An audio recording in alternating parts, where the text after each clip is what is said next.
សុស្ដីទាំងអស់គ្នាក្នុងវីដេអូនេះខ្ញុំចង់និយាយតទៅនឹងទម្លាប់របស់មនុស្សមិនខ្ញុំលើកយកបញ្ហាទម្លាប់របស់មនុស្សនេះមកនិយាយឥឡូវខ្ញុំប្រៀបធៀបឲ្យបងប្អូនទាំងអស់គ្នាគួរថាមានពីរប្រភេទមនុស្សទម្លាប់របស់មនុស្សទី1មនុស្សស្មោះទម្លាប់របស់មនុស្សមួយទៀតគឺមនុស្សសាវ៉ាស្មោះនិងសាវ៉ាវាខុសគ្នាឆ្ងាយដូចមេញដីអញ្ចឹងសាវ៉ាគឺគេមានល្បិចកលច្រើនបាទទម្លាប់និយាយកុហកទម្លាប់ធ្វើអ្វីដែលមិនត្រឹមត្រូវគឺគេមានរួចជាស្រេចនៅក្នុងខ្លួនគេបាទប៉ុន្តែទម្លាប់របស់មនុស្សស្មោះដូចរូបខ្ញុំបាននេះបាទទម្លាប់របស់មនុស្សស្មោះគេមានតែមួយវិធីទេគឺវិធីទី1គឺស្មោះតែម្ដងអត់មានវិធីសាវ៉ាទេសោះបាទគឺវិធីគេគឺវិធីដែលបែបអនាគតបើវិធីសម្រាប់មនុស្សដែលសាវ៉ាឬក៏ល្បិចកលច្រើនគឺវិធីគេគឺវិធីសាស្ត្រគេគឺវិធីសាស្ត្រខូចបាទអញ្ចឹងដើមទៅនារីដែលប៉ះបរោះប្រភេទនេះញ៉ែវាបាក់ប៉ះទេព្រោះ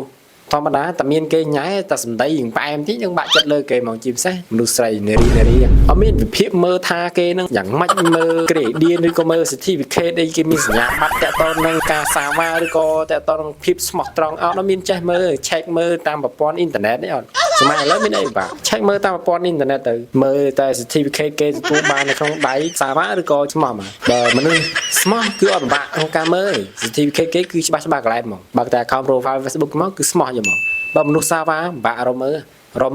លឃើញ